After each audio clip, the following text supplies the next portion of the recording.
things like that. That's a minimum accumulator, meaning you're setting aside the minimum. 10% is the minimum you should be setting aside. Say you're 16 years old and you're in a lower middle class or above existence. Mom and dad, or mom or dad, are providing for you. You got a roof, you got food, you more or less have everything you need and most of the things that you want. And we'll get into need versus want later.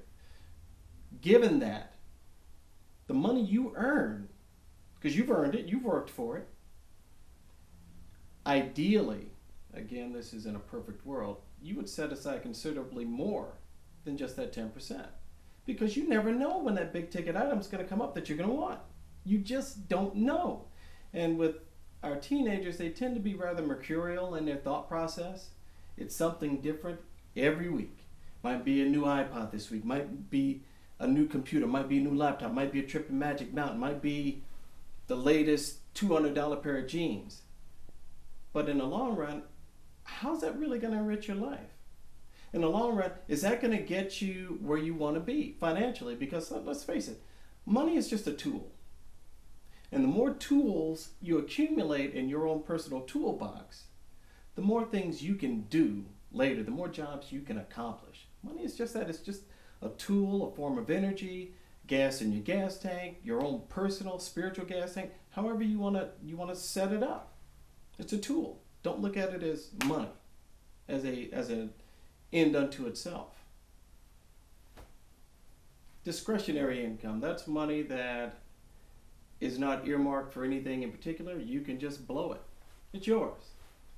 Ideally, again, it's money that's left over after you've accomplished all of your savings goals and all the things that you are required to spend money on. So say you're a student, all the bases are covered, all the basic needs are covered, the majority of your wants are covered. That means that every paycheck you get is discretionary income. And I'm going to go back to that, I think it's a Visa or a MasterCard commercial, I hope they don't sue me for this. They say, just because you can doesn't mean you should. So just because you've got, say, $500, $600 in discretionary income doesn't mean you need to blow $500 or $600 in discretionary income. How about we set a couple hundred of that aside? And then you spend the rest of it. It's up to you. But I guarantee you this, as I was growing up, I watched kids who were savers. And I was not, unfortunately. And they seemed to always have money. And I did not. I was pretty good at getting rid of it.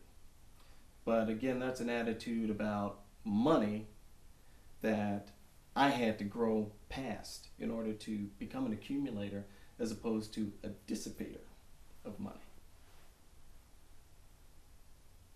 For some people, they learn it by watching others.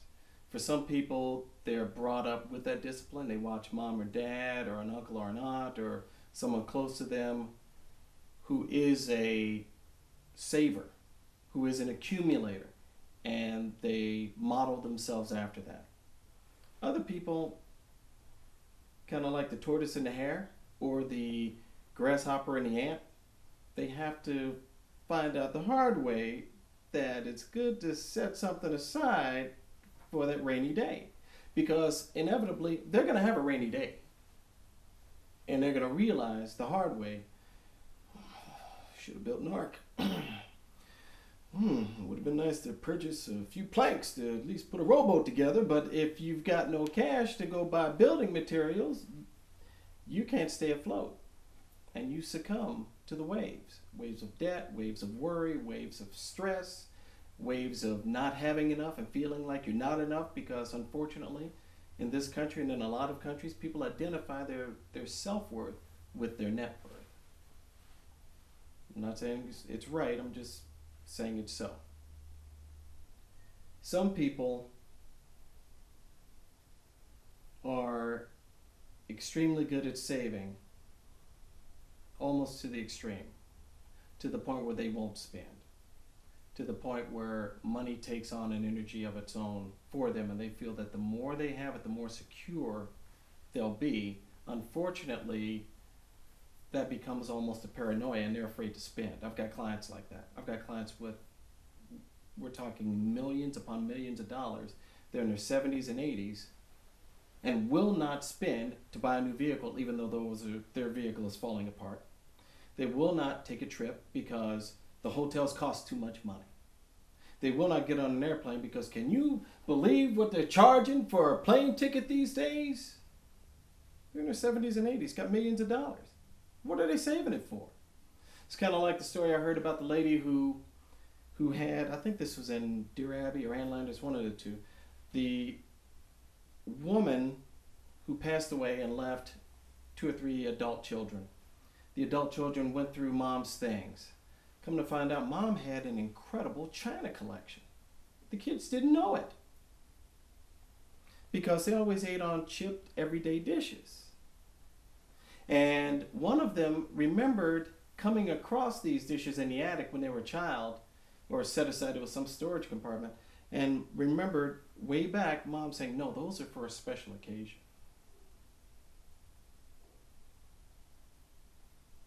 So that gets into, well, what's money for? Do we blow it out? No. We maintain our cushion. We maintain enough to keep us comfortable. We maintain enough to take care of what we need to take care of. But there has to be a flow to everything. It's kind of a situation where do you want to be a swamp, a reservoir, or a conduit? A swamp is where water comes in and things go and they die. Nothing ever goes out. A reservoir is a place where water is collected until it's needed. And a conduit means the water goes right on through. It funnels from one place to another. Now with your savings and with your monetary philosophy, do you want to be a swamp, a reservoir, or a conduit? Ideally, you're a combination reservoir and conduit. You can turn it on and off when you need to and when you want to. You don't want to be the swamp, because that's when you get into hoarding mode, and that gets into lack and limitation. I never have enough, this, that, and the other, even though you have plenty. Now, the posers. There's a difference between true wealth and the appearance of wealth. I know both. True wealth, from my experience, tends to be fairly understated. True wealth tends to be the individual or family who spend a significantly lower amount of their assets maintaining their standard of living relative to their income. Meaning, if they're making, say, $100,000 a year net, they might spend 45 or 50 of it on their lifestyle. I'm just tossing numbers out here. I don't know how you could do that in California. It's impossible.